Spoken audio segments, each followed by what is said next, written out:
So finally अब हम epidermal tissue के बारे में गौर से देखेंगे, ठीक है। The epidermal tissue system for the outer most covering of the whole plant.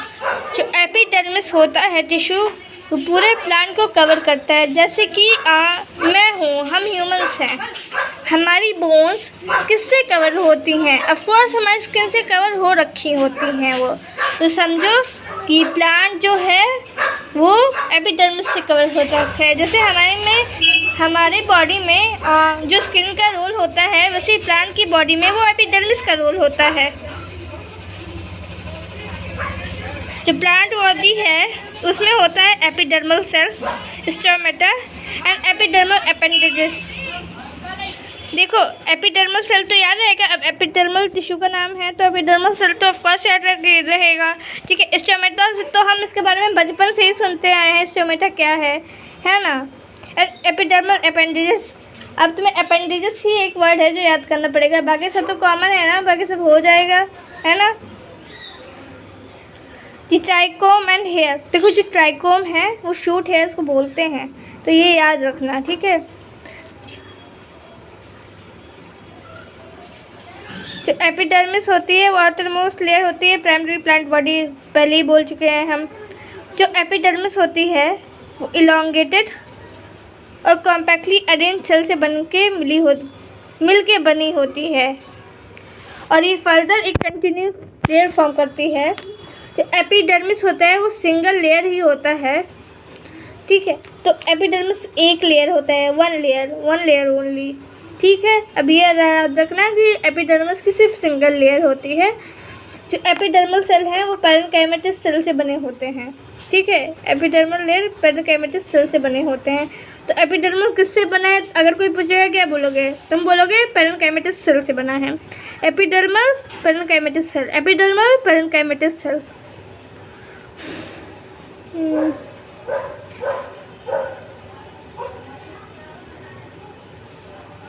ठीक है।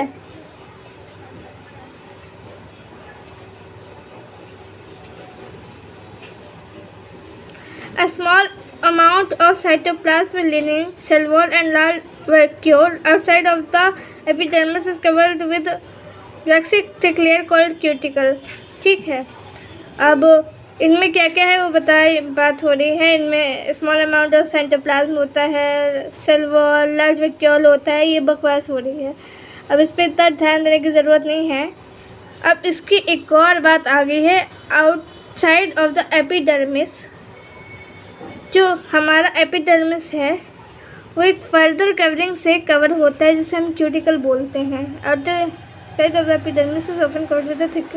जो एपिडर्मिस है वो कवर होता है एक और लेयर से, जिसे क्यूटिकल बोला गया है। जैसे कि हमारी स्किन है, उसमें हमने कपड़े पहन रखे हैं, तो स्किन हमारी होगी एपिडर्मिस और कपड़े हमारे हो गए क्यूटिकल। रिलेट कर पा रहे हो? और ये जो क्यूटिकल है वो क्या हेल्प करती है? लॉस ऑफ वाटर से बचाती है हमें, तो यही तो एक अच्छा काम है। तो अब इसको याद रखना है और बिल्कुल नहीं भूलना है। तो क्या बातें चल रही थी पता है ना? क्या आउटर मोस्ट कवरिंग क्या थी? एपिडर्मिस थी, और एपिडर्मिस सिंगल लेयर थी, पैरेन्काइमा से बनी थी। पैरेन्काइमा के जो फंक्शन होते हैं वही इस पर अप्लाई कर देना, आ जाएंगे। और ये जो एपिडर्मिस है वो फर्दर क्यूटिकल से कवर होती है। जो क्यूटिकल है वो वाटर लॉस को बचाता है। जो क्यूटिकल है वो रूट्स में एब्सेंट होता है। अब स्टोमेटा की बात की गई है। Stomata are structure present in the epidermis of leaves. जो स्टोमेटा है वो एपिडर्मिस ऑफ लीव्स में प्रेजेंट होते हैं। जो stomata regulate the process of transpiration and gases exchange.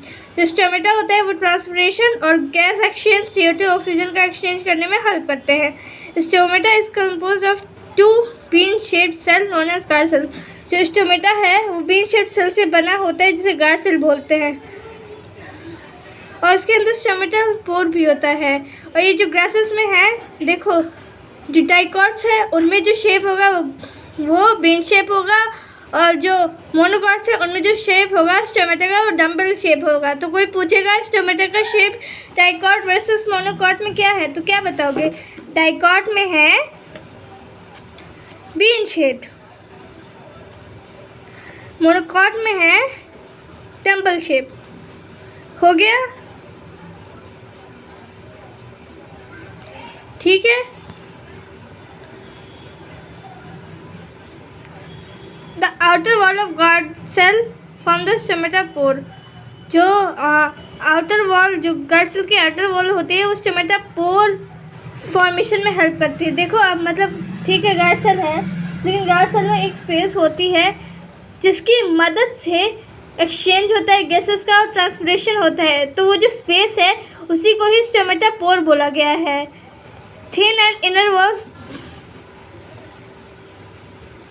जो गार्ड सेल्स है हमारा, उनमें होता है क्लोरोप्लास्ट, जो कि रेगुलेट करता है opening and closing of stomata. तो कौन रेगुलेट करता है ओपनिंग और क्लोजिंग ऑफ स्टोमेटा?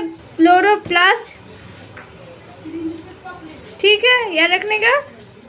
क्लोरोप्लास्ट जो है वो ओपनिंग और क्लोजिंग ऑफ स्टोमेटा में हेल्प करता है, मार्क करो क्लोरोप्लास्ट।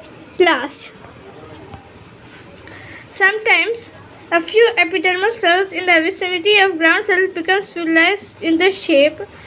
जो कुछ सेल्स होते हैं गार्ड सेल के जो स्पेशलाइज हो जाते हैं, उन्हें फर्दर सब्सिडरी सेल्स बोला जाता है। The stomatal aperture guard cells in the surrounding subsidiary cell and together called stomatal apparatus. ठीक है, अब ये तो बकवास थी, अब एक बार डायग्राम देखो सब समझ में आएगा। क्या तुम्हें ये बीन शेप लग रहा है? लग रहा है ना? ये क्या है? तो फिर ये होगा गार्ड सेल। ये स्पेस है, ये जो स्पेस है यहीं से होता है क्या? ट्रांसपिरेशन और गैसेस एक्सचेंज। तो ये क्या हो गया? Stomatal pore. अब ये है क्या? ये है कुछ सेल्स गार्ड सेल के जो स्पेशलाइज हो जाते हैं और स्पेशल। चलो ये तुम्हें थोड़े अलग नहीं लग रहे ये डिज़ाइन? क्या तुम्हें सेम लग रही है इससे? इसमें और इसमें तुम कंपेयर करो कितना डिफरेंस है। तो ये जो डिज़ाइन बन गई है तुरंत, उसे सब्सिडरी सेल कहते हैं। अब ओपनिंग और क्लोजिंग स्टोमेटा कौन रेगुलेट कर रहा था? क्लोरोप्लास्ट। अब क्लोरोप्लास्ट कहाँ होना चाहिए फिर उस हिसाब से? गार्ड सेल में होना चाहिए ना। तो ये जो छोटे छोटे दिख रहे हैं तुम्हें, अगर तुम अपनी बुक में देखोगे तो ज़्यादा बेटर दिखेंगे। और मेरी कैमरा क्वालिटी कुछ ज़्यादा ठीक नहीं है, तो मैं सजेस्ट करूँगी, एक्चुअली मैं एडवाइस करूँगी, गुड एंड हेल्दी एडवाइस, कि अपनी बुक में ही देखना क्लोरोप्लास्ट को, कि ऐसे तो भाई दिख चुका। ठीक, तो ये था स्टोमेटा के बारे में क्या क्या बताया गया था। मैंने बताया था कि स्टोमेटा की शेप मोनोकॉट और डाइकॉट में डिफरेंट होती है। मोनोकॉट में क्या होती है? Double shape. डाइकॉट में क्या होती है? Bean shape. ठीक है, गार्ड सेल बीन शेप होती है। गार्ड सेल के अंदर होता है क्लोरोप्लास्ट। क्लोरोप्लास्ट क्या करते हैं? Opening and closing of stomata. अब जो गैसेस एक्सचेंज होती है वो एक स्पेस से होती है। कौन सी स्पेस है वो? स्टोमेटल पोर है। स्टोमेटल पोर पहले आता है, फिर आती है हमारी गार्ड सेल। गार्ड सेल के अंदर होता है क्लोरोप्लास्ट। क्लोरोप्लास्ट क्या कहते हैं? Opening and closing of stomata transpiration में हेल्प करते हैं। कुछ गार्ड सेल बन जाते हैं स्पेशलाइज। वो क्या करने लगते हैं? वो क्या, उनको फर्दर क्या बोलने लगते हैं हम लोग? Subsidiary cells. इन सब को कहा गया है, ये सब जो मैंने बताया अभी बकवास मत समझना, ये स्टोमेटा का स्ट्रक्चर ही है। आशा करती हूँ याद हो जाएगा, और अगर नहीं होगा तो करना तो पड़ेगा। देखो, नो ऑप्शन। ठीक, the cell of epidermis where the number of hairs. जो एपिडर्मिस सेल हैं उनमें नंबर ऑफ हेयर्स हैं, जिन्हें रूट हेयर कहा गया है।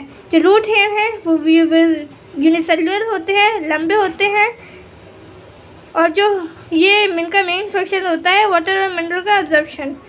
जो स्टेम हेयर के होते हैं उन्हें ट्राइकोम कहा है, मैंने पहले बताया है। अगर याद नहीं है तो वापस चेक करो, क्योंकि मैंने तो बताया है। Trichome in the shoot system are usually multi cellular. जो ये यूनिसेलुलर थे, ये मल्टी सेलुलर है।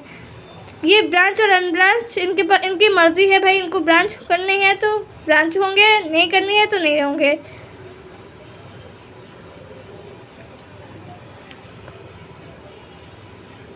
इनको ब्रांचिंग करनी होती है तो ब्रांच करते हैं, अगर नहीं करनी होती है तो नहीं करनी है। ये सेक्रेटरी होते हैं नेचर में, और ये वाटर लॉस को प्रिवेंट करते हैं, जो कि ट्रांसपिरेशन से होता है। ये थी एपिडर्मल टिश्यू के बाद। सो ये मेन था और ये सबसे बड़ा था। एक बार ये हो गया तो बाकी सब छोटे छोटे हैं, आराम से हो जाएंगे। ठीक है।